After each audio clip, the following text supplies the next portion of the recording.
Hi guys, I'm Heather Smith, Heather Smith Outdoors. You may have seen me on Naked and Afraid. I've done 3 challenges, Naked and Afraid, 82 days in the wild, 0 taps.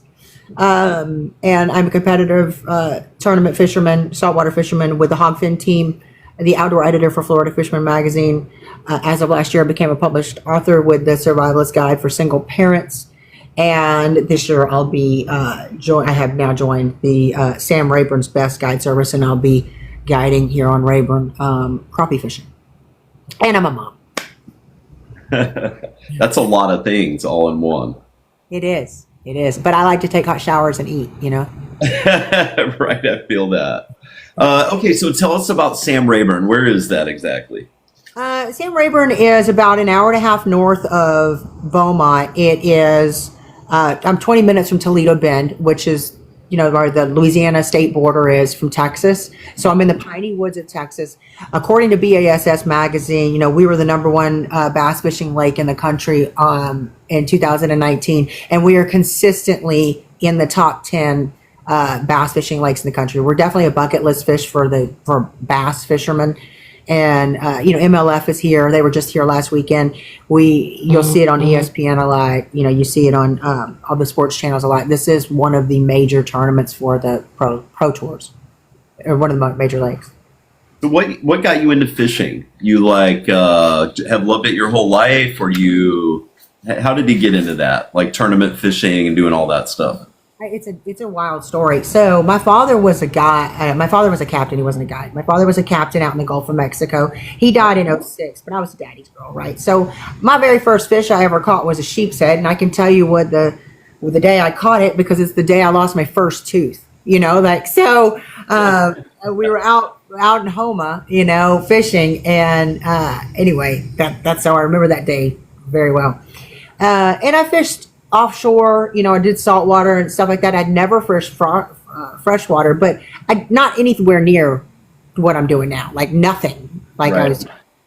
And then in between 2017, 2018, the rest of my family died. Like all of them. Like it was whoever had my voodoo doll that year, you know, for our family. Seriously, it was a really bad, dark time for me. And I lost 3 grandparents and my mom. And when I lost my mom, I had lived in Clear Lake, had a bar down in Cuba, and I got rid of it that year, and then moved up to take over the family business on Sam Rayburn. My mom wanted her ashes spread on Rayburn, and so I picked up a fishing rod as a way to go and visit her every day. So eventually it became more about fishing and less about visiting mom. Bob Seeley, 2-time Hall of Fame bass fisherman. He had the Redfish Cup on ESPN for 7 years. He was actually the former director for the Women's Pro Tour for bass. He also has the Big Bass Splash, several world records as well. And he saw what I was doing, him and Randy Dearman. Randy Dearman's the guy that brought braided line into the fishing industry. Lots of legends live in this little area where I'm at. And I'd go fishing, I'd go to the gym, I'd bring the kids to school. You know, I didn't know anybody, I was grieving, you know, and they'd be like, hey, you know, or what'd you do today? I was like, I did this. They're like, what'd you throw? And then he'd tell me, you know, throw this or, you know, do this.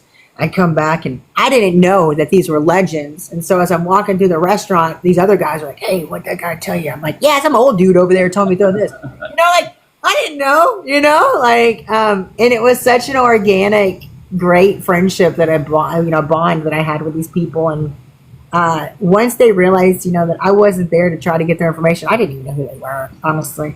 Right. Bob had been friends with my mom, unbeknownst to me. And so he's like, all right, kid, if you're going to do this, you're going to do it the right way. So they kind of took me under their wing, and we did like a bass boot camp. I think that any bass fisherman on this planet right now would have given their right arm for, you know.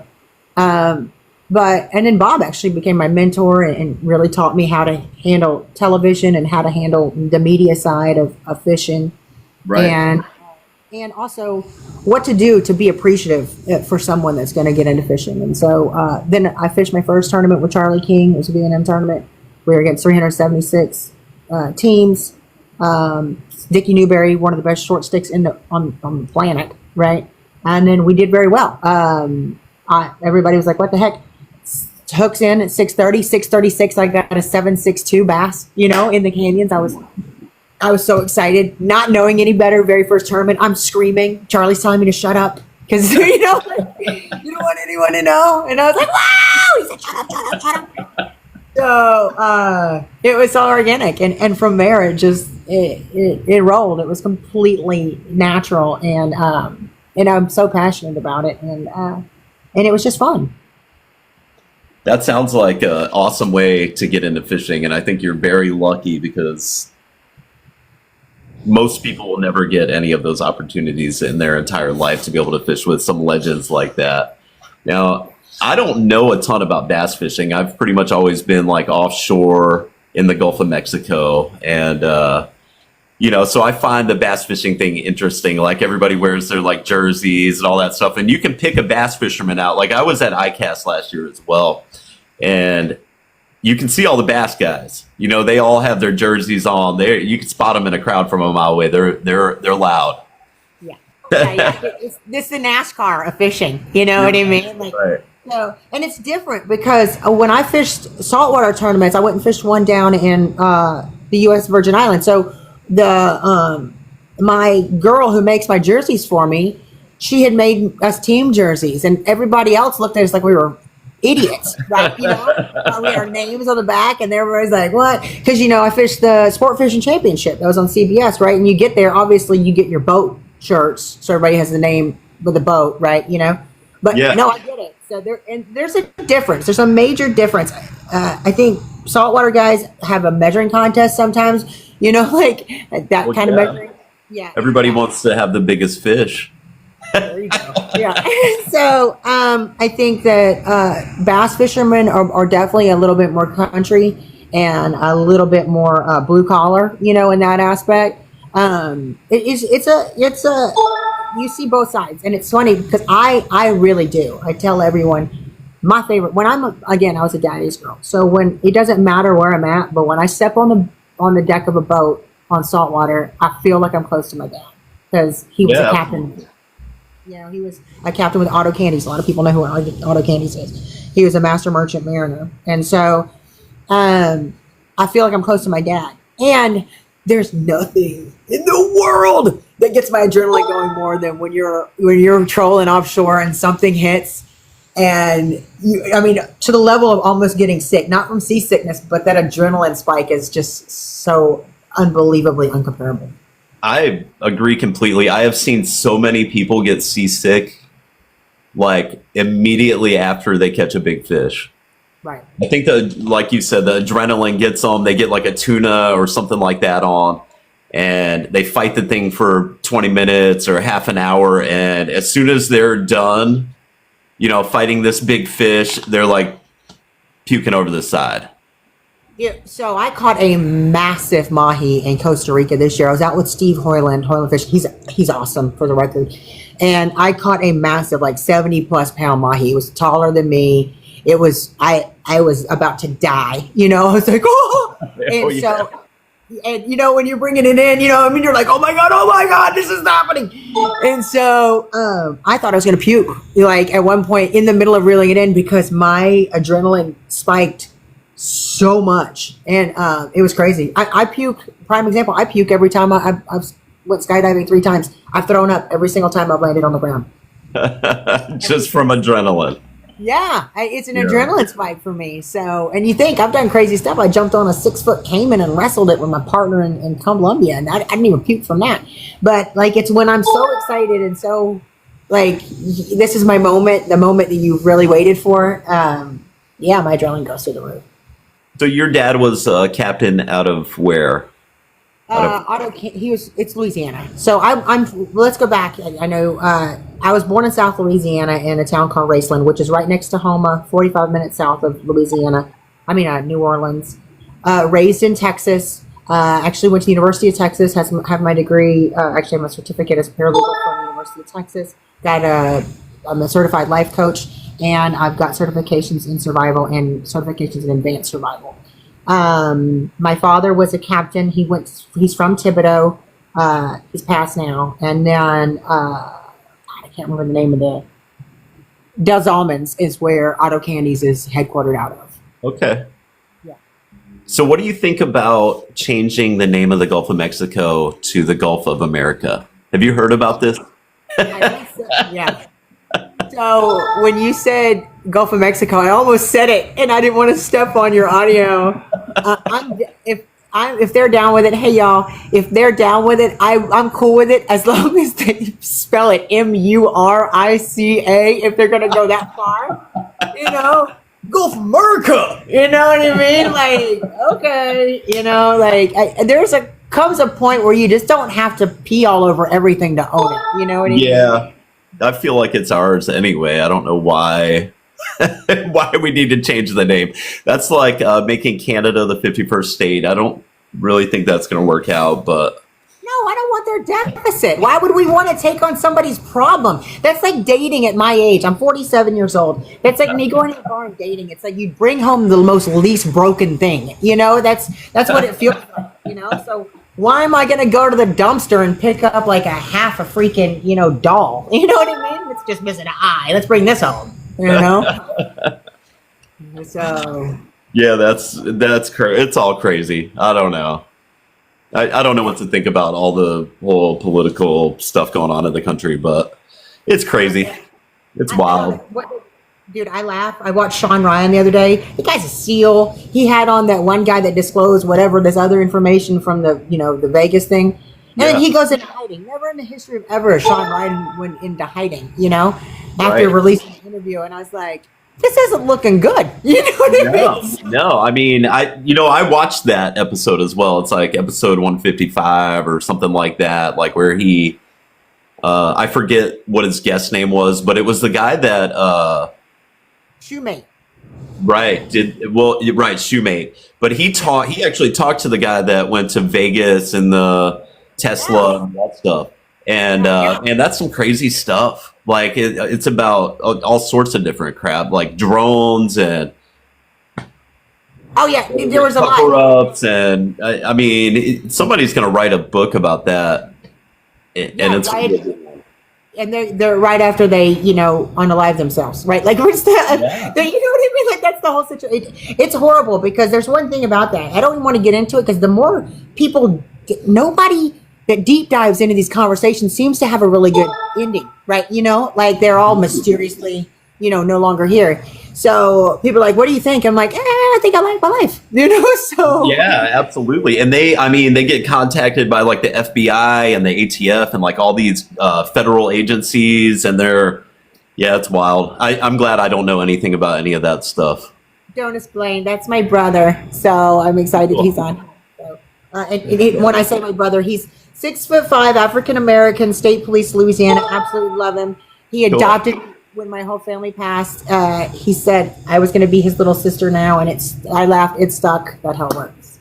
So cool. So how do you go about getting on Naked and Afraid? Was there like some kind of tryout for that? You had to like go through a process where you competed with other people to do that. Like, how does that all work out?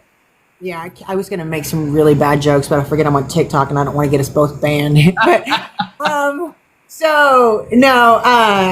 actually I had my following on Facebook, right? So I think I was already had a big following at the time, but they had asked me, I've done several shows. Like I got another one I'm doing, like I'll just appear on shows, and right. So somebody had asked me if I wanted to do an extreme survival show, like a brand new one. And I was like, yeah, but I don't want to look like a jackass. So I need to go train and do this first. Right. And so, I said, give me, when is this starting? So I knew I had time on the project. So I took the littles, and the littles do survival training with me. I drag them with me. I call them my little apocalypse partners, And so these girls are tough, so I've put them through the test in the ringer, but there's not much by the time they hit 18 that a boy's going to be able to show them, but so I went up there and I trained. I actually got a hold of a friend of mine, Travis Johnston. He has Northwest Survival School, and he trains a lot of the SF guys. His stepdad growing up, that's all he had because his mom and his real dad had died. So his stepdad was a Lakota Indian. And so he had raised him, taught him tracking, like real, they live real off grid, Right. And so He's an amazing tracker. And I went and did regular survival training with him. Then I did advanced survival training with him. Trained at the Canadian border in Washington. Went and trained in Owaka, Washington. Trained in Moab, Utah. Trained in Ocala, Florida. Trained in Homa, and then Taos, New Mexico, and obviously here in Texas. And so while I was doing all of this crazy stuff, because I didn't know what this new survival show was going to be, somebody commented, "You should do Naked and Afraid." And I said, "And okay, right? Okay." And so I called Amal Al-Asiri, and she had been on the show before, and I said, "Hey, I've got these certifications now. I've really been doing this. Someone made a suggestion. I want to do it." So she said, "Hold that thought." And then she made some calls, and then she told me they sent me some links, and I did the proper information. You can go to meadowflowersmedia.com, and you fill out all the information. They're going to ask you to submit some videos. Well, I've been videoing for my social media, all my training that I've been doing, So I sent that in, and then I got a phone call very quickly, and then before you know it, I was off in Africa. You were in Africa? Is that where you guys did that? My first one, yeah. That's wild. South Africa. South Africa, gotcha. So what kind of stuff do you run into? Like, you're what do they just drop you and they give you video equipment? Like, how does that work? How does it all? No, so No, it's not like a loan, right? So what they do is you go in. This is actually my necklace. This is the necklaces that you wear, okay? So this is the dummy one because they trade them out. But your mic is in this necklace. So okay. Yeah, you're going around wearing a little bag and a little necklace, right? And holding on to a thread of hope, And so they drop you off, and you've got. When you go in during the day, because all the production companies, they're SAG, not all of them particularly, but this is a major production company. Yeah. And so they've got rules and stuff that union, right? But going back to it, you get a mic guy, you've got a field producer, you've got a camera guy or sound guy, should I say, mic guy. And that's usually you've got like a team of 3, and then you've got another field producer. So there's really 4, right? And then obviously the camera guys have their assistants and stuff, but it's just really like the 3 of you out in the field, and then your partners too. So you've got them, but then in the afternoon, when the sun goes down, they go back to wherever they go, and then they set up like infrared cameras and audio, and you're being streamed the whole time. Right. And so a lot of people think that they're out there with you at nighttime too, and that's just not the case. So what's the craziest thing you ran into while doing that? Like, did you run into wild animals, lions, or anything crazy like that? So what do you do? Like, a lion won't just eat you? That's what I said my very first day. So they were like, I'm like, because there is an emergency thing. Like they have an emergency radio that you can, you have put to the side, an emergency kit that you can radio, like if it's a bad emergency. And I said, what am I going to do? Like, put me down, Simba? You know what I mean? So right. This could go really. I had a hippo come at me. This is a fact. So those are like the most dangerous animals, right? I know. Okay, so I made what I called African Air Jordans. Okay, so because my foot on insertion on my very first one is one of the most brutal insertions I think in the history of the show. The ground was 138 degrees, and the bottom of my foot actually burned, like it melted. It looked like when we vacuum seal and meal stuff, like it was like it looked like I had Forrest Whitaker face, on my freaking foot. So it was just crumbled and scorched. And anyway, I had to power through it. Well, I decided then I was making shoes. Okay, so I went and I found these, and there's little acacia thorns everywhere because I'm at the border of Botswana at the Limpopo River in South Africa. And my partner, he wasn't doing anything. He kept telling everybody, "Oh, I don't need shoes." No, his plan was to sit there for 21 days. He said he could just sit there and starve. Well, okay, that's not going to do me any good. So I went and I found some river palms, and every other day I would chop down a river palm. And so I was eating the heart of the palm, and then all of the cordage, including everything you saw my partner having, all of the fibers from those palm trees came from the palm trees that I cut down, and we used that to make cordage. And so I made the cordage, made it into rope, and then I did like, I don't know if you took a home ec class when you were a kid, you had to make like pot holders. Sure. So I just took the rope and made it into the oval and would lash it like I did pot holders when I was a kid, you know? And then I tied those pot holders to the bottom of my feet and then laced it up like a Roman style. So that was my African Air Jordans, you know? That's pretty cool. Yeah. And so, well, one day I was toward the end of the trip. It was literally like day 19 and I knew we were leaving on 21. I had put a good whacking into the population of river palms, you know, from being there. So Right. I was down to the most complicated ones to get to, because that's the last, you know, you're going to go to the last problematic, the most problematic one last. So I was climbed up in this tree and I'm having to hold on for dear life because it's like a 20-foot drop into the river and there's crocs, you know, and the camera guy's like up over my shoulder so he can get the shot of me holding on and trying to chop, right? Right.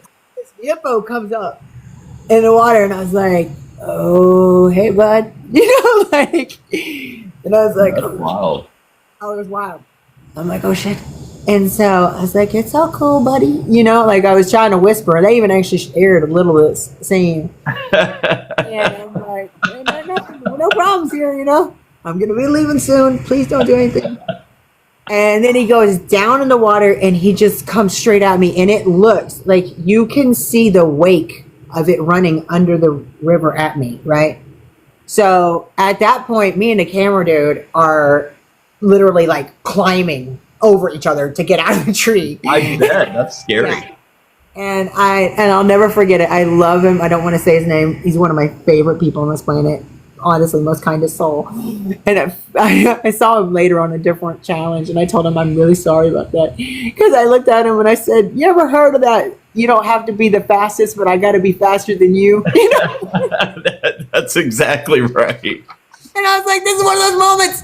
And he's got the camera, and I've got, you know, I'm running naked with a little bag and African Air Jordans on, you know?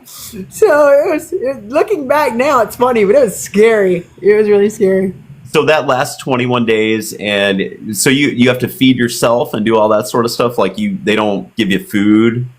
No. As a matter of fact, they start morphing into like hams. You know, like, you know, like I felt like, you know, the Warner Brothers skits with Bugs Bunny, and like you're looking at somebody and they slowly turn into like a steak, you know? I think I was told at one point I had to stop threatening to eat my partner because it was like, you know? So, yeah, I freaking definitely, yeah, you got to source all your stuff. So I caught another fish that they didn't show me catching, which really bummed me out because they're not going to show everything. They can only put so many minutes in there. And then I had buffalo thorn leaves. I ate those every single day. I ate like a handful. And then I had the river palm. The heart of palm, the heart of palm is equivalent to eating an apple. So that really helped, you know. Gotcha. Yeah, I mean, it's the same kind of thing here. You can eat the heart of palms here as well. They're phenomenal. They're so good. Although I won't eat them now at home. You know, like kind of like after Castaways, I was on Castaways and I ate so much coconut. I will never, to this day, my kids giggle because when people come up and they're like, "We have coconut cream," and everybody looks at me at the table and I'm like, "Oh, no." Like you're gonna eat it? Yeah, I'm like, "Oh no, I'm good. You guys, you know, got any vanilla?" You know what I mean? Like, so I'm gonna pass. So did you get any protein while you were there? I mean, how do you? Yeah. Okay. Forgot about that. Yeah. So, I mean, then we're still talking about my first challenge. I've done so many. So, like on, I say so many. I've done 3. Like I'm some freaking, you know. But That's pretty awesome. Just doing one is pretty amazing, honestly. thank you. So the first one was 21 days, South Africa, border of Botswana, Limpopo. 21 days, right? And then the second one I did was 21 days and Castaways, but I couldn't bring any tools. Like I wasn't allowed to bring anything. Gotcha. So I jump off of a boat and swim through saltwater crocs, right, to the island. And I was like, oh shit, I'm gonna die, right? And then I had to survive, and that's where I had all the coconuts, and I had a lot of crab and coconuts. Like I don't want sushi or coconut. And so then I did 40 days in Colombia, and then I had to hike 40 miles naked in Colombia too. But that's where I jumped on a 6-foot caiman with my partner and rode it. I say tell everyone I cooter clamped it, but I jumped on the back of it, butt naked, riding it like a bronco, and then we killed it. We ate it. It was like just 200-pound caiman. It fed us for fun. Jumped on this thing and captured it. Let me tell you something, Steve. Hunger is a hell of a motivator. I bet. I mean, I've been gator hunting before, but we have actual tools, and you hook them with a fishing rod and all that sort of stuff. My best friend is actually Dead-Eye Jones from the Swamp People. Oh, cool. Yeah. So we talk about it because she did serpent invasion, where she grabbed the big. She caught a 18 footer on serpent invasion. They filmed over there in Florida with you guys, and she was on 69 eggs, and that was wild. So I'm watching her on TV. I was like, "Aren't you scared?" She's like, "Yeah." And then she'll watch me jump on the caiman. She's like, "What?" I was like, "Well, okay, we're both nuts, but I mean, Florida man's known to be a little nuts anyway. Yeah. Not a whole lot unlike the Bayou man, I guess. Yeah. Wow, the Rougarou. We got Rougaroos, Yeah, Yeah. What do you have? The 305? You people are. I mean, I already know when it starts off with the word Miami in the news, it's going to go south real quick. Oh yeah. I went there. Okay. So are you doing any more TV shows anytime soon? Yes. So I've got the Texas Outdoors Lifestyle Show that's on the Pursuit channel, and it airs on NBC in Texas. No, CBS in Texas. I'm sorry. Okay. So that is Vicki Lynn, and so she's asked me to come on and do some shows with her. So I'll be doing that with her this year. They've asked me to do another show. I don't know what it's called. And that's in Ladder Lakes, Gunnersville. So I'm gonna go film that. And then I'm trying to think if that's all. I think that's all for this year. So that I know of. So that's a lot. So how long do these shows take to record? Like I guess the Naked and Afraid, you said that takes 21 days, but like these other shows, is it like a date? Like you do it for a couple days, or it's like you're fishing for a week or something like that, and they just cut and edit? Yeah, I don't have time. I don't have a week. You know what I mean? Like I don't. So I don't. I'm a mom, and I've got 2 littles that play sports, and they both I've got my 14-year-old plays on 3 softball teams, and then my 12-year-old, she plays on 2 softball teams, and that's just softball. Okay, we've got basketball, track, cross country, and cheer. Right there with you. Yeah. So I don't have time, and I got to get back home, or else I'm getting yelled at by the 2 that really run the show. Oh yeah. And, yeah. So I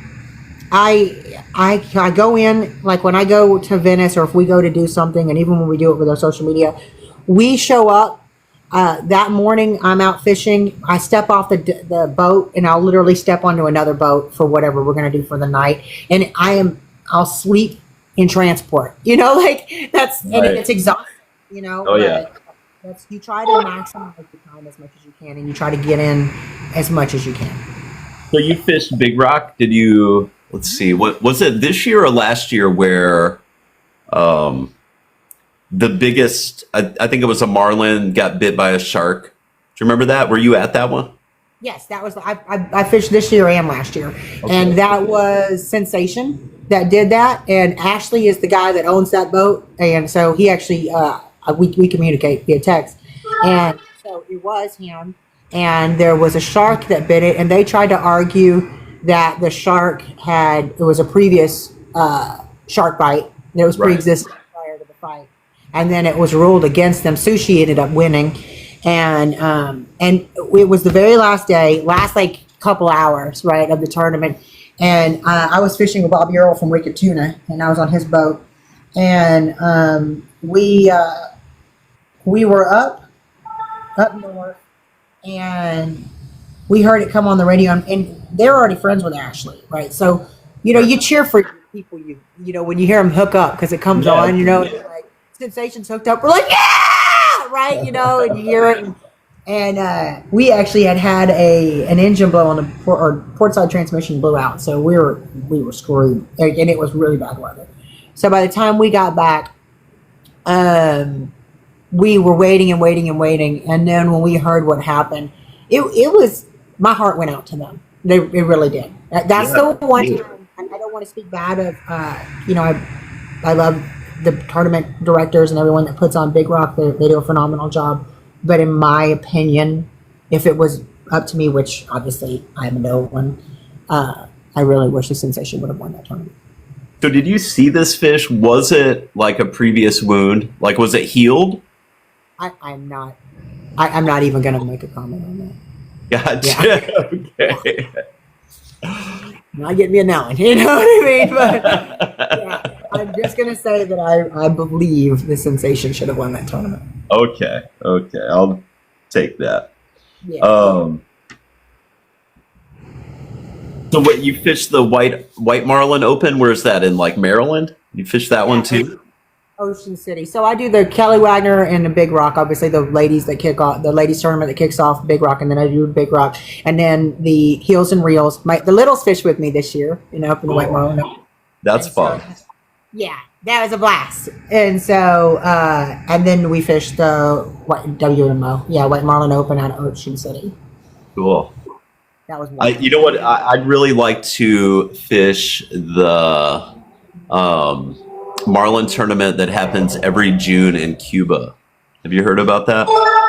No. Are they doing it again for a while? I have caught a Marlin in Cuba. Have you? Yeah, I went in 2019. That's awesome. I haven't caught a Marlin there, but I caught a tuna down there right off the van. Yeah, it was pretty awesome. Did you go into Cuba and come out, or did you go in like on a boat? No, I flew there. Oh, me too. So I went out of Hemingway Marina.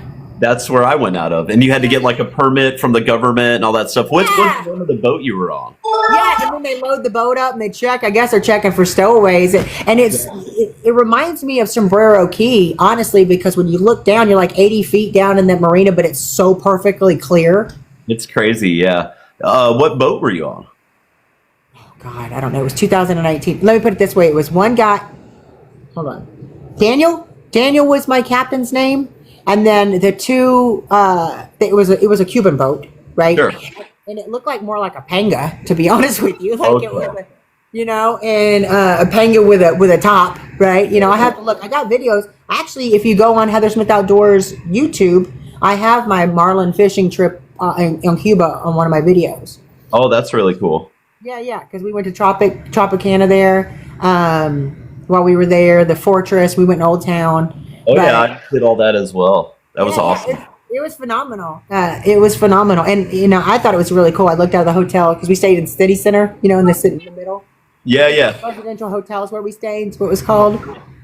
And looking out the windows, and you really do see nothing but 1950s cars lined up. It was pretty cool. I know, it's wild. We got to do all that stuff and rode around in like a 1957 Chevy Bel Air convertible, like riding down the Malecon, and it's a beautiful country. I really wish we could travel there more freely, Yeah, we can. Actually, people think that they can't. All you got to do is say you're helping the Cuban people. And I took one of my suitcases that was like a wheel was broken, so I'm planning on throwing it away anyway. And I went to the dollar store, and I just put my hand where all the kids' art supplies are, and I just took the whole shelf, right, and bought it. And then loaded it up in my suitcase, and then just gave it away to the kids when I got there. I gave them markers, and I did the same thing. I took baseballs. I took like little toy cars, and some kids' clothes like flip flops and shorts and stuff like that. And when I was walking around there, I saw some kids playing rock ball in an alley, and I was like, "Here's a couple baseball for you guys," and they were like just so happy about that. Yeah, they're such good people. They really are. Yeah, I really enjoyed being there. We were there for about a week, and we went to Havana, What the heck was the other? Trinidad, which is a city on the Caribbean coast. It's like in the southern part of Cuba. Okay. So it was like a 4-hour drive from Havana. We took this taxi from Havana to Trinidad, and that was a wild ride. Well, I can't imagine being outside of the city. Yeah, it was wild. It was, I mean, they really don't have a lot of fences or anything like that there. So there's like animals everywhere. There's people like riding horseback all over the place. And it's really like going back in time. It was really cool. Well, I mean, I noticed too, like, because my friend that was with me, they're like, they need to pressure wash that building. It's such a pretty building. I'm like, that building doesn't even have a roof. Look, they're people living in it, and they have like a string, and they have their clothes hanging. I was like, pressure wash? They need a roof before they're even worried about buying a pressure washer. You know, I was like, bless their hearts, you know, like you did. You see some of the most beautiful buildings that you know have been there probably, I mean, gosh, 200 years, you know, and they're freaking, you know, my friend's worried about pressure washing it. I was like, they don't even have a roof. There's people, families living in there, you know? Structure there is definitely needs help, you know, like even the nice hotels. We stayed at the La Sevilla in Havana, beautiful hotel, old, like, I don't know when it was built, but like the 40s or 50s or something. And Al Capone stayed there and a bunch of mobsters and stuff like that. And they have like pictures all over the place of that. But as soon as you go outside this building, there's like electrical wires hanging out on the walls and like just stuff like that you don't really see so much here in the United States. So it's a little bit of a culture shock as far as that goes. Dude, and you know what? Their flea markets are I got this amazing hand crocheted like evening gown, and I paid like $40 American. I paid $180 American. That included my tip to go catch my marlin. Yeah, that's wild. We did like a half-day excursion on this boat. It was the La Nina, and it was actually a boat that was from Miami. Oh, okay. Man, I forget the guy's name. This was quite a few years ago. It was probably 10 years ago or something. And we just trolled out of Hemingway Marina up the coast, or I guess east towards Havana Light. We trolled to Havana Light and back. And there were like guys out there fishing on blocks of styrofoam. Oh. Did you see that at all? No. Yeah, there were guys like right off Havana Light there, like on blocks of styrofoam, like a mile out. Oh, see, and they were out there fishing and doing. Sorry, yeah, yes, I have been peacock. I've got a 9.76 pound peacock. If you go on Heather Smith Outdoors, it's my, it was my cover photo like several years ago. Sheila. When I was there, I was told that they couldn't offshore fish, that they would get, they would serious trouble. Yeah. So it was my understanding that the locals weren't, the only fishing they were allowed to do was from that seawall. The Malecon, right? Yeah. Yeah. So that was the only fishing that they were allowed to do. They weren't allowed to get in the water and fish. So did you go to the flea market there at the fort that's right there in Havana? No, maybe. No, it was by the Malecon. Okay, so it's, like there was a statue. They have a statue right there at the Malecon, right? And then Batista or something like that, one of their it's one of their heroes, right? Yeah. And then on the corners, the curve comes right here. Remember, it has like the lettering, the writing, like it was right there in the front, And then at the corner right there is where they had the flea market. They had like a farmer's market on that Saturday. So did you see, like, if you go, so there's a square there in Old Havana. Like I went there. Yeah. Yeah. Did you see the rooster there? It's like a giant black rooster with someone riding on it. Probably. I've got tons of, I'd have to go through the pictures and look. I mean, we went through, we saw the bricks where there were no longer bricks, they're actually wooden, and like I heard the story of how they changed it out. I took a bunch of pictures. I saw their old armory and how it was like, it's roped off. And then I was really taken to the doors. I loved the doors. I got so many shots. I went into the cathedral. I took so many shots, random shots of just walking down the alleyways. Because the alleyways are beautiful. Dude, they were so pretty. I saw the person like with a little fruit cart, selling their little juice bags, and I just, to me, it reminded me of something you'd see like in Greece or like in a postcard, postcard. So many pictures of like the same sort of thing, like just the alleyways with like the shops with the doors open and they're so colorful and there's like live music playing everywhere. Really a beautiful place. Yeah, it reminded me like of if Greece or like old world Italy and Miami had a baby. Like as far as like the colors go, I was like, wow. I mean, it was so neat because it really did remind me of that Miami Vice vibe with those colors, you know? Absolutely. But it was the best, most beautiful architecture that anyone could see. Yeah, it's really nice there. If anybody watching ever gets a chance to go to Cuba, do it. It's definitely worth it. It is fantastic. It is absolutely fantastic. So how big was the marlin you caught down there? 136. Heck yeah. Yeah. What time of year was that? I can tell you the day I came back was July 3rd. So because when we were booking our trips, my friend said, hey, do you want to come back on the 4th? I said, I think it's a little sacrilegious to be in Cuba on July 4th. So let's come home on July 3rd. And so to this day, when people ask, I'm like, oh, actually, I know to a T. Like little small things I remember. I lost my tooth when I caught my first fish. Didn't want to be in Cuba when it's supposed to say America freedom, Heck yeah. Yeah. I was actually there in February, so it was a little earlier in the year, and they weren't really getting tunas there. The guy that I went fishing with said that they usually get a really good wahoo run there in the wintertime. Oh, yeah. That would make sense. The winter rock. For some reason, they weren't really getting them that year, so we caught one fish. It was a small tuna, and we ate it on the boat. We ate it for breakfast. Oh, that's fantastic. Yeah, it was really good. I love Cuban tuna. Yeah, it was a little blackfin tuna. The deckhand, there was like a little stove on the boat. It was a really nice boat. It was like a 50, 60-foot yacht from Miami. So the guy like cooked it up. He had like some onions and tomatoes and like cooked it right there on a stove on the boat. We had breakfast. That was probably the best meal we had in Cuba.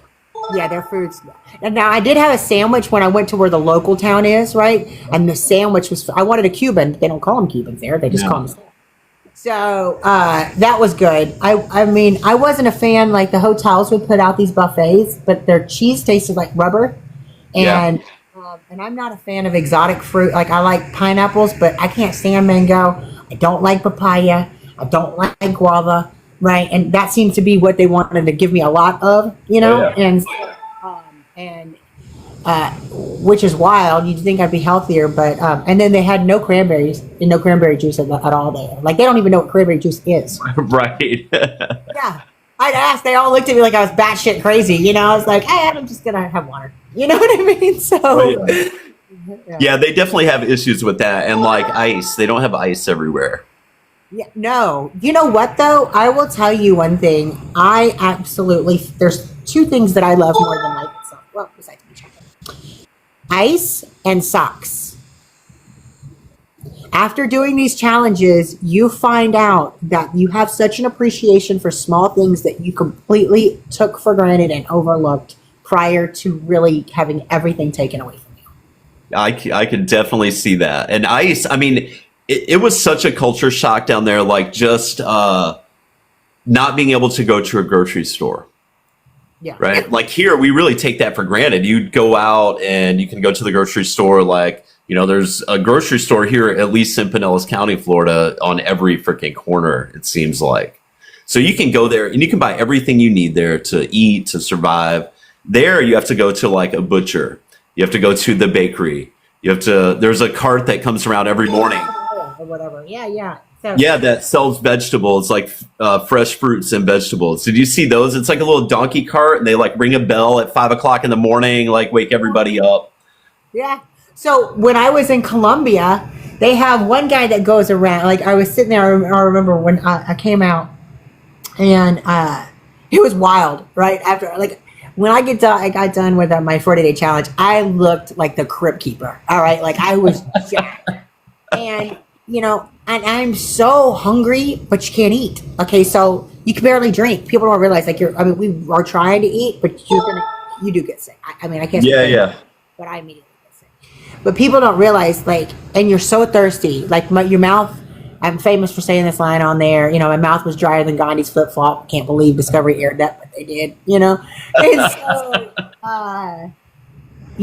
everything you have, all your organs kind of shrivel from dehydration. Right. And so when I went to take a gulp of water, it felt like I was trying to swallow a golf ball. Oh, wow. It hurt so bad. Like, it would drop me to my knees.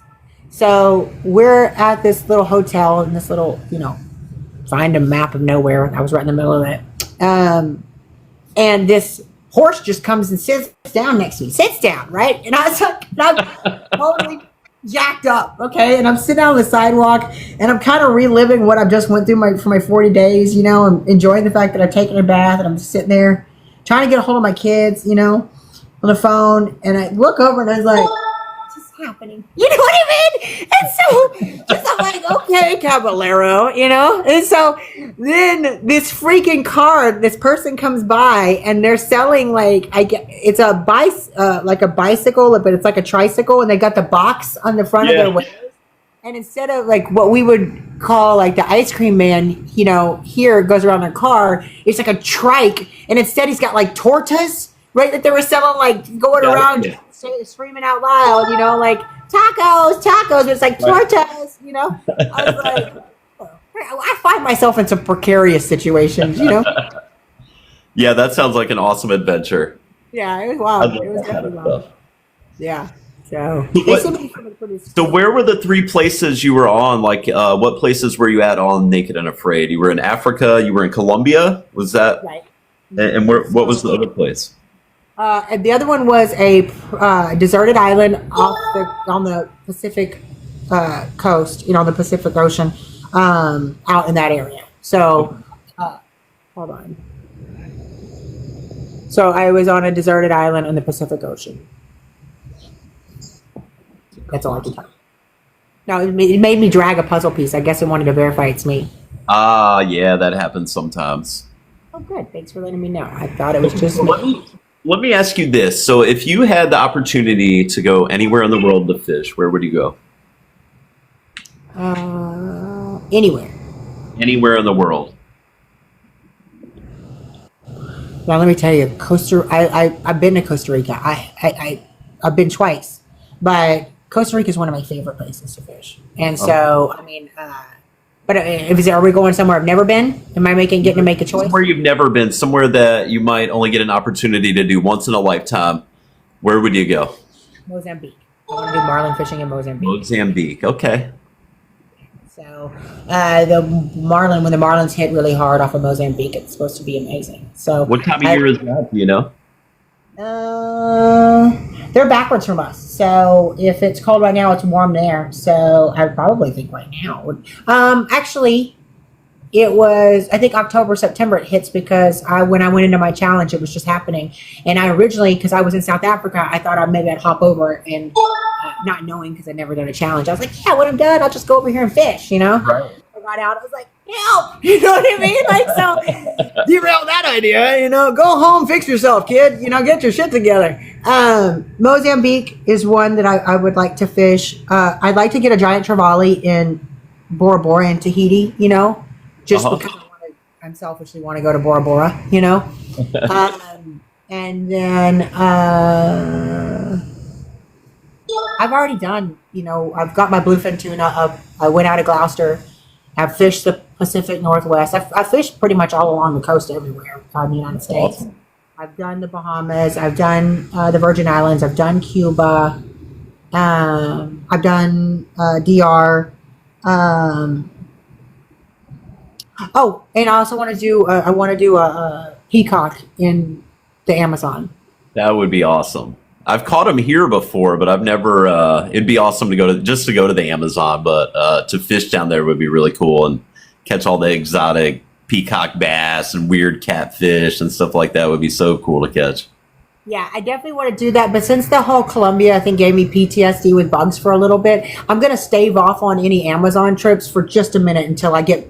Once I start eating coconut from the other one, I'll go down to the Amazon. You know, there were a lot of bugs down there. Oh yeah, it was horrific. They got you. Yeah.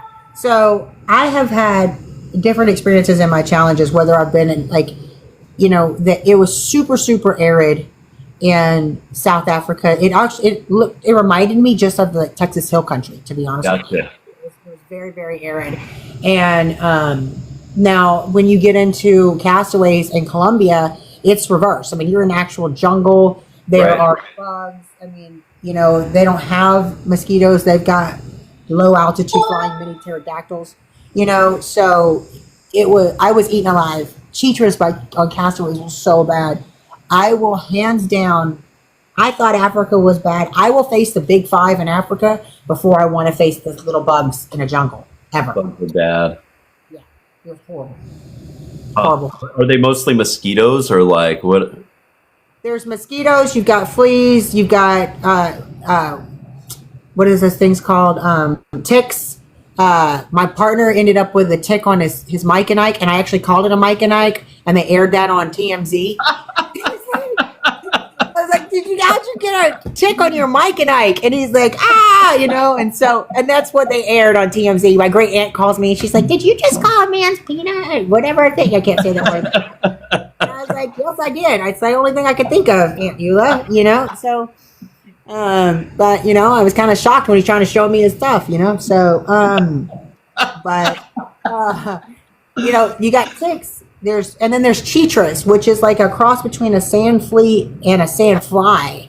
Gotcha. And they're worse than no-see-ums. I mean, you name it. And then they have I call them caterpillars there. They were the little fuzzy caterpillars, but if they sting you, they could kill you. Gotcha. Those things are bad. We have like little fuzzy caterpillars here that'll get you, and it's like the hair on them. Right. Like if you touch them, the hair comes off and like gets all over you. And yes, I got stung by a bullet ant too. It is not cool. So it's on the scale of I think 1 to 10 on a pain scale, like a fire ant being a 1. And you think it's really painful, or I think it's a 2 or something. A bullet ant is an 8, and it literally feels like you've got a burning piece of coal on wherever it bit you, or stung you, or I think it bit you for 8 hours period. Are they fire ants where they put some sort of acid in the bite? Is that what makes it, or they actually sting you? They think they bite you. All I know it was painful, and they're much bigger, and they're black, and they're very, very mean. And that happens a lot. It actually happens a lot. And you literally, at the end, I just started crying. I think we were getting out of there. I stubbed my toe so bad, and we're almost out of there. But you don't know that they don't tell you that you're almost out of there. You don't know until you get to where you are that you've realized struggling along. Yeah, and so you know where you're going as far as an extraction point, but you don't know it's hard to explain. And so I was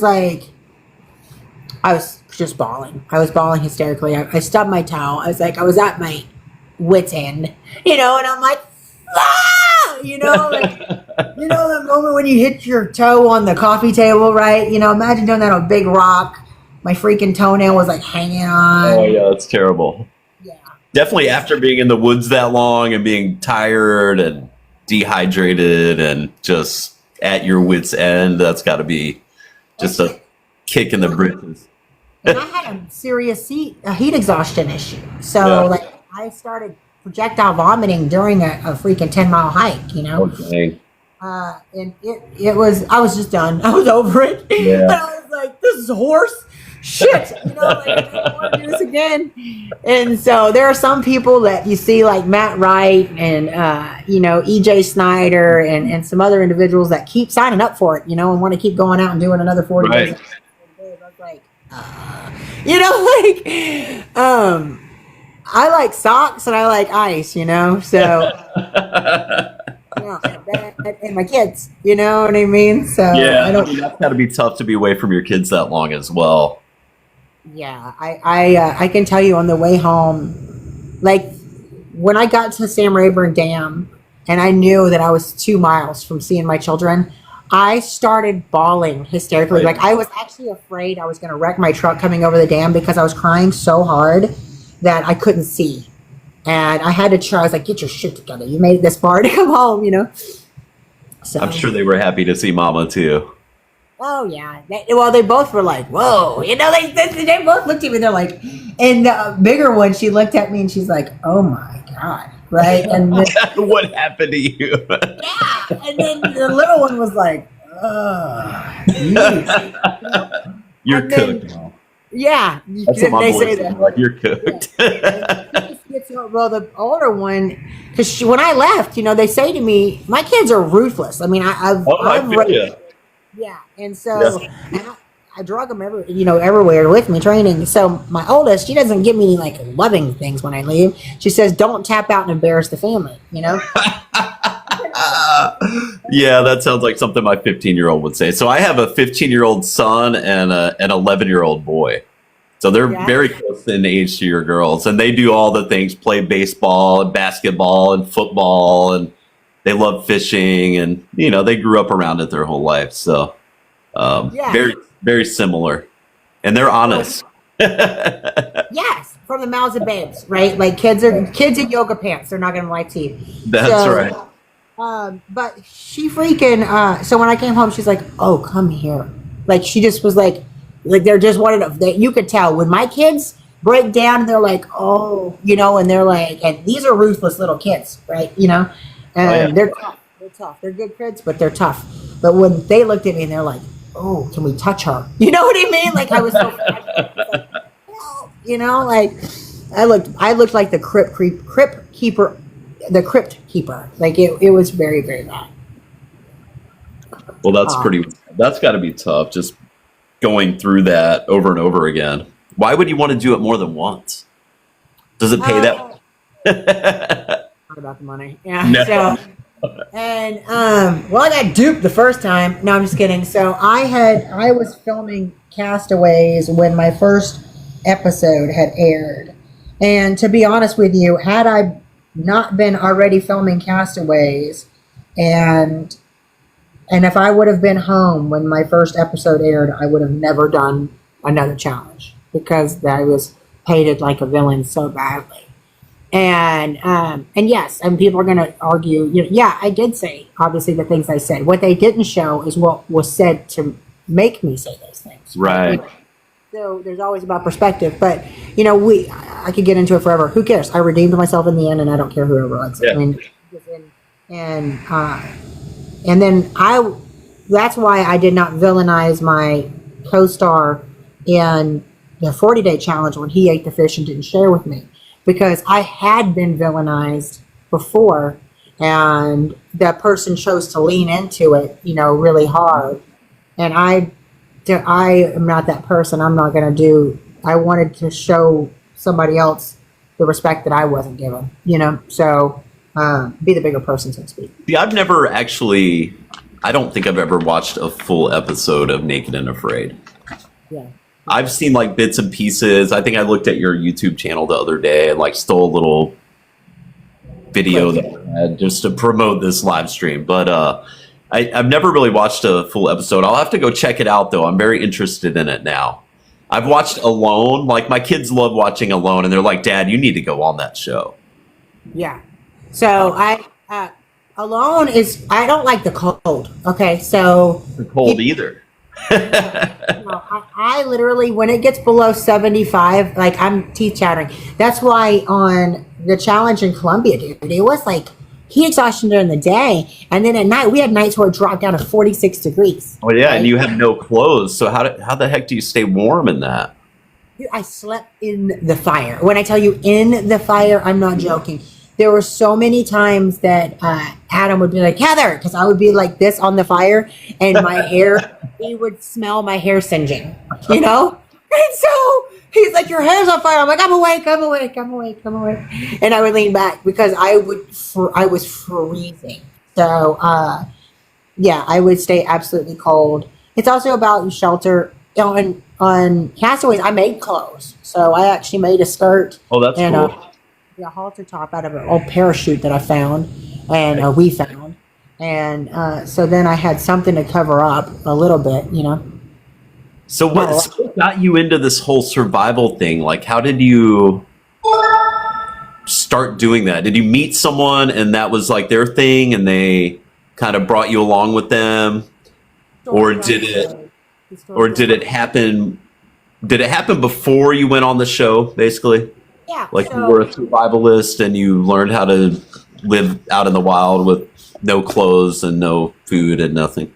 Well, I never really prepared myself for not having clothes, right? You know what I mean? But that's tough to prepare for. Yeah, I mean, the HOA is not cool on that, So,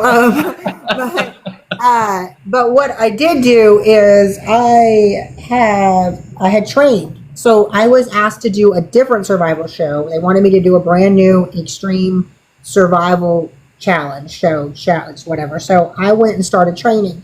And so I trained, I went up to north of Spokane to Northwest Survival School. I trained with Travis Johnson. I brought the littles with me. I spent several months seriously doing primitive survival training in different locations across the country so I could have in different environments. I didn't know what it was. And then once I completed this training process, someone on my social media, because I've been posting what I was doing, suggested that I do Naked and Afraid. Well, I said, okay. So this brand new show that we don't even know if it's going to make it, or Naked and Afraid. Right? No, and Naked and Afraid, number 2 watched show in the country, right? Reality show. So I was like, yeah, okay. So I reached out to Amal Alasiri, and Amal sent me to meadowflowersmedia.com. I happen to have all the videos and stuff of what I've been training, right? Because I've been posting it on my social media. Right. And sent that stuff in, and wasn't long that, I was shipped off to South Africa. Cool. Yeah, that's awesome. I trained at the border of Canada. And I went there more than once, actually, up there with Travis. And then I've trained in El Waco. I actually, on Long Beach there in El Waco, Washington, I made, that's where I made a solar still on that beach right there. And converting saltwater into freshwater. Then I trained in Oregon. I trained in Moab, Utah. I've trained in Taos, New Mexico. I've trained in Ocala. I've trained in Miami. Ocala's really close to here. That's only an hour and a half from here. Yeah, you had a lot. There was oh, really? Yeah, we're super close to Ocala. Oh, nice. Yeah. We're probably like in the Green Swamp or something like that over there. Yeah. I was with Aaron Phillips, actually. He was a former Naked and Afraid guy, and he's awesome. He's amazing. That's cool. I'd love to be on a show like that, or just hanging out in the woods for a couple weeks. It would be, seems like fun to me, but maybe not after a couple weeks though. Well, here's the thing. I want you to go outside in some Speedos, right? And that's the best thing that you can do is go outside in some Speedos and see how many, go camping in Speedos and see how you like that. I highly suggest the 72 run. If you want to do the show, you know what? I'll be more than happy to recommend you, Steve, to the show. Oh, but, right. But whoever wants to do the show, I have a lot of people reach out to me. Sure. I've actually got Miranda, who is a guide out of Crystal River. I got her on the show. Oh, cool. So I'd be more than happy to point people in the right direction. But I cannot emphasize enough that everyone truly needs to do primitive survival training. Like that's, you need, if you think you're trained, you're not trained enough. Like continue to train, and brush up on those skills. And please, by all means, go to meadowflowersmedia.com. Metal as in heavy metal, flowers as in like a daisy, flowers with an S, media.com. And you guys can apply it and to be on the show. Interesting. I'm going to watch the show first. You already had this time, It's so funny because some of my guy friends, I can always tell they've been out at the bar because then they'll message me and they're like, "You awake?" I'm like, "No one is awake at this time of the night." My phone's going off and you're calling me and they say, "I want to do the show." I was like, "Listen, I know I can make it. I know these people, right?" Yeah. And I was like, right, and he's like, "No, I know I can," and I'm like, "Okay, well, message them. You know what I mean? Don't call me for lots of paperwork. Do the paperwork. I'm gonna laugh my ass off when I watch you go out there and you hightail it after 4 hours. But it is what it is. This is where they make me into a villain, and I'm so honest. And I'm just gonna say it how it is. you're a captain, right? You've been out in some really rough weather. Oh right? yeah. And you just got to push through it. You're committed, right? That's it. You just have to do it. I have it's not respect, but I look at people differently, the ones that tap, right? And once they tap once, they're going to tap again. I mean, they've already broke the threshold of humiliating themselves in front of the whole world. And they can tell everybody that it's not humiliating and that they're proud of themselves and make whatever excuse they want. No, real talk, you humiliated yourself. That's how we are all looking at you thinking you're weak and you broke. So I don't care how they have to tell themselves to sleep at night, it's humiliating. And where for these people, I think is more annoying that once they've tapped and then they continue to go on the show, they put their partners, I think it's selfish, they put their partners in a very, very difficult situation because that person already needs to know that they're going to be doing the challenge alone. Because if there's a tapper, once a tapper, always a tapper. So that's what happens if your partner taps out, then you're just by yourself. Yeah. And that's a whole different thing, right? Being by yourself, that's lonely. I pretty much was on my first challenge. I mean, it was there, but Gotcha. it was present, but that was it, and then some poor pitiful me. I think it was Pity Party for One was my partner in my first challenge, but Pity Party for One. But I think that whoever it is, you need to increase mental fortitude. Another thing that I suggest before you go out there, take a bath in ice baths every day. Take a 10-minute ice bath so you could start getting adjusted to not liking something and then starting to learn how to block it, Yeah. And you start increasing your mental stamina and your mental fortitude. It's a lot of mental deal, right? It's like mental toughness, how you can deal with things mentally more than anything. Right. It's annoying. I mean, it's just like, I've went through 2 divorces. I've had to deal with 2 mother-in-laws, right? I've dealt with the devil, you know what I mean? And so when people want to talk about personalities, I saw somebody else before tell me that they didn't understand. They had to tap because they didn't know what it was like to be around someone you don't like. Have you seen my challenges? You know what I mean? I was like, pot, meat, kettle, So you have to put up with it. You're going to be put out there. They're purposely going to put you in an environment that's designed to break you. Right. That's entertaining for everybody else. Yeah. It would be great. They're not going to put it out there if they put you guys in Fiji with a freaking pina colada. You know what I mean? Right. Yeah. Yeah, that's wild. That's interesting. I'm going to watch the show though. You have me very interested in it now. Okay, let's go full circle. Okay. Tell us about your fishing charter venture that you're getting ready to get into on Sam Rayburn. Okay, that's Sam's Rayburn's best guide service. And so the guide service has been around since 1980, right? So it's established. It's got 3 boats, and it's actually known as one of the best guide services here. It's got a great reputation. It actually stays booked. We can have up to 12 people on one boat, and so it's crappie fishing, $175 per person, minimum of 4 people, up to 12 people. We have 3 boats, so we can take a group of up to 34 out, right? Cool. It's crappie fishing, minimum 10 inches, limit 25 per person.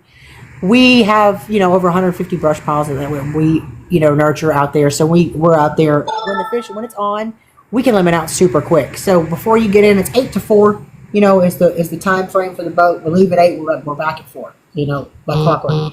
Now you can limit out if you're always going to ask people, you want to do this quick, right? Or you want to have fun first, right?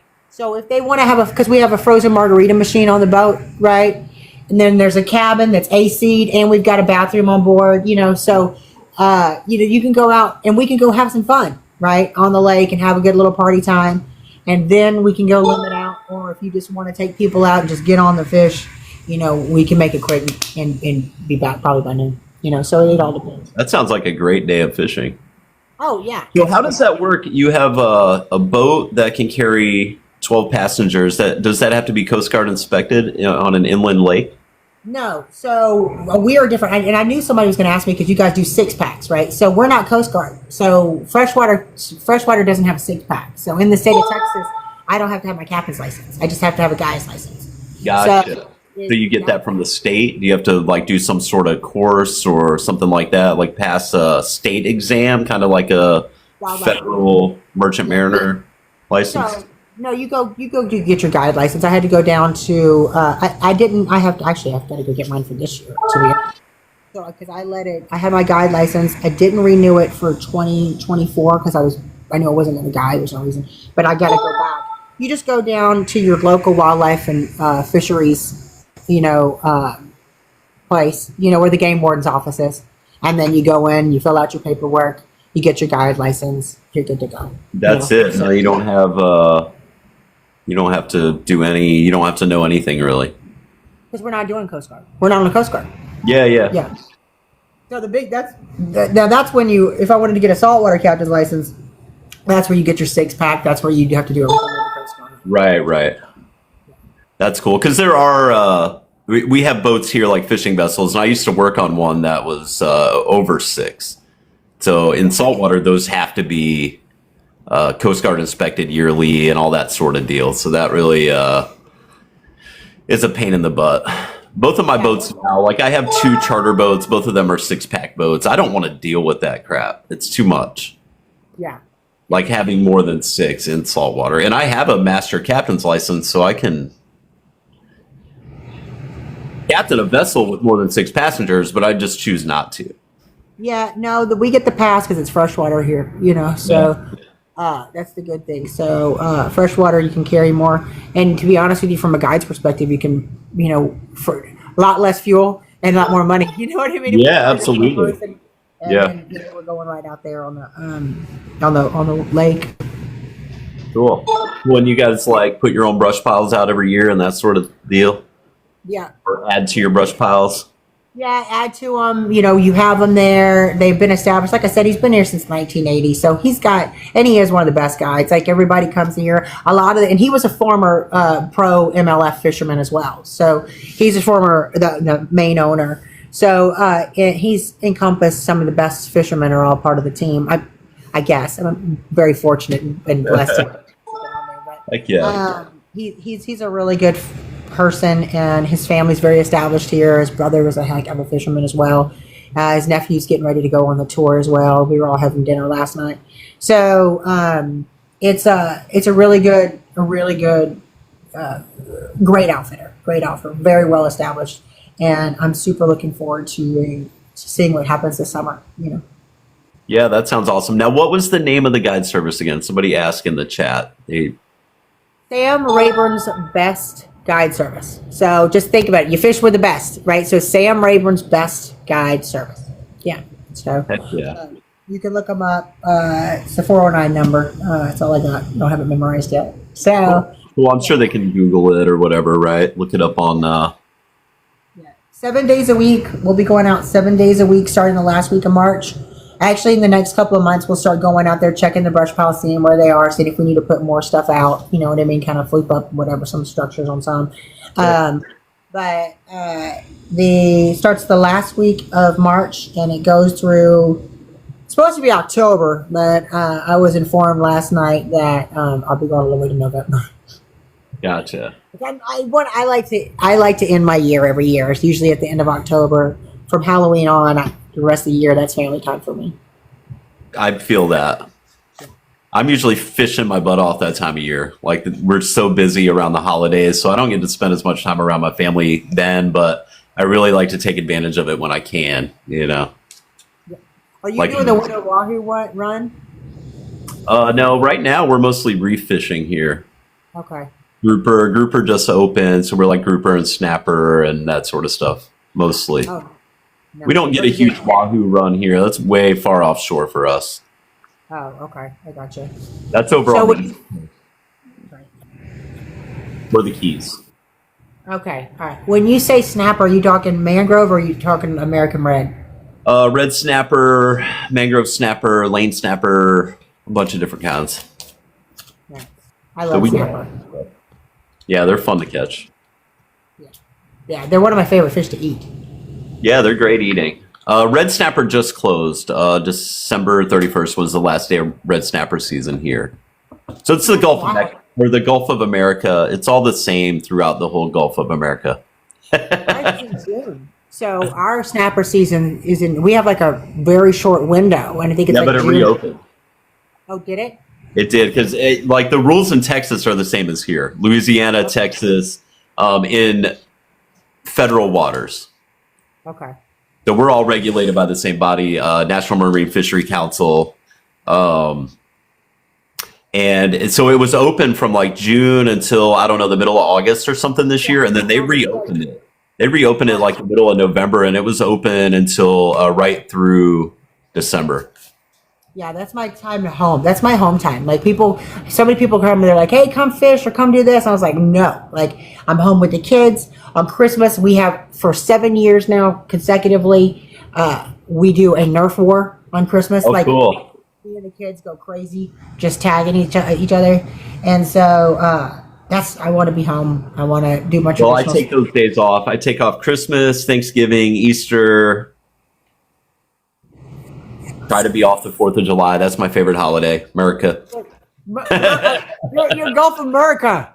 That's Gulf right. America. Yeah. Well, we got some new stuff happening this month, right, with America. So I'm excited. You know, like I don't know what's gonna happen. So yeah, it's gonna be wild. Whatever happens, I have a feeling. Wilder. I never thought I would see drones, right? And then they got orbs. And then What do you think about the drones? Do you think those are our government? Do you think those are from somewhere else? What do you think those are? I don't know. After watching the Sean Ryan thing, I know, it's crazy, right? Like maybe they're Chinese drones or something. I mean, I know I didn't see that on my bingo card. You know what I mean? Like, I was like, what the heck? So like just at first there, and then there was volcano sharks, right? Sharkcanos. Like there's some weird mutant shark came out of a volcano in the water, right? And I was like, what? And now they've got the orbs, right? Which is different. And I was like, I'm like, you gotta be joking. So I don't know. Honestly, if I heard thunder right now, and CNN came on, or Fox, whoever, don't care, came on and said Godzilla was in the building, I wouldn't even be surprised. I would be like, so do I got to pay my car insurance? You know what I mean? Like, yeah, exactly. Like, can we stop paying our mortgage now? Yeah. Do I need to get toilet paper real quick? You better get it quick because it's gonna be gone. Get eggs, toilet paper. Listen, you would laugh. What do you do with that much toilet paper is what I'd like to know.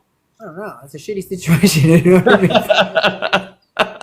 mean? I've got so many cases of water that, because the Walmart, delivers my groceries, and I legit have them bring extra cases all the time. I have PTSD ever since what happened, like not legit, okay, allegedly. Oh, this is all for entertainment purposes. But I have, from what happened during COVID. Like I want supplies here in case something goes bad. I feel like we all do. Yeah, the government has scared me into being a prepper, and I'm a survivalist. I mean, you look back at that, and like there were all these, at the time, seemed like crazy conspiracy theories. Yeah. And then as time goes on, you're like, well, shit. Maybe those people were right. Like they were onto something, and I thought they were insane. Okay, hold on.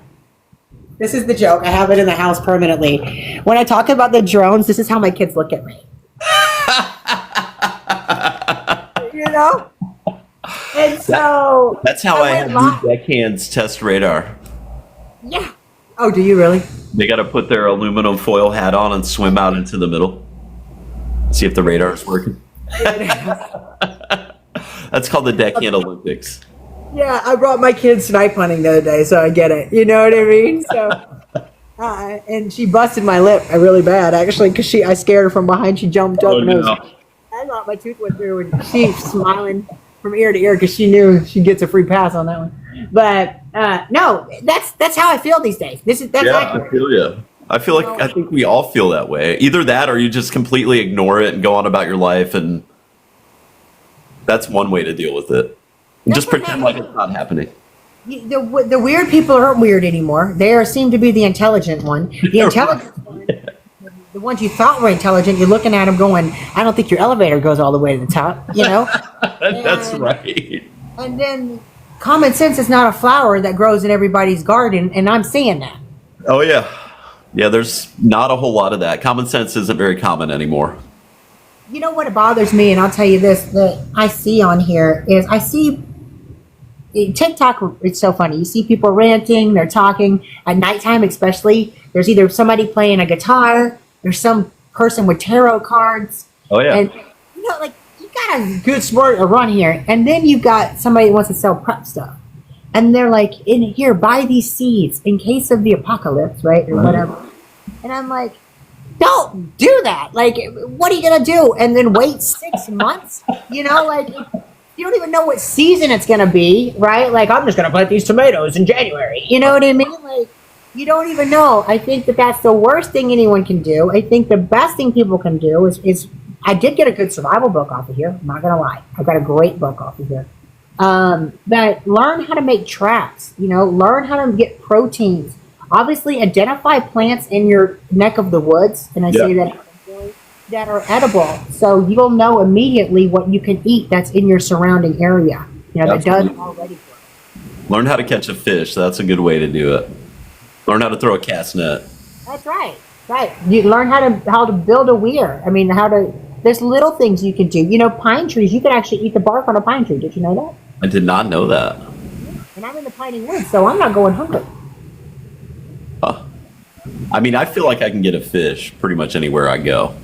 Well, you guys have tree chickens everywhere. You guys have those iguanas. Well, that's a little farther south. Oh, okay.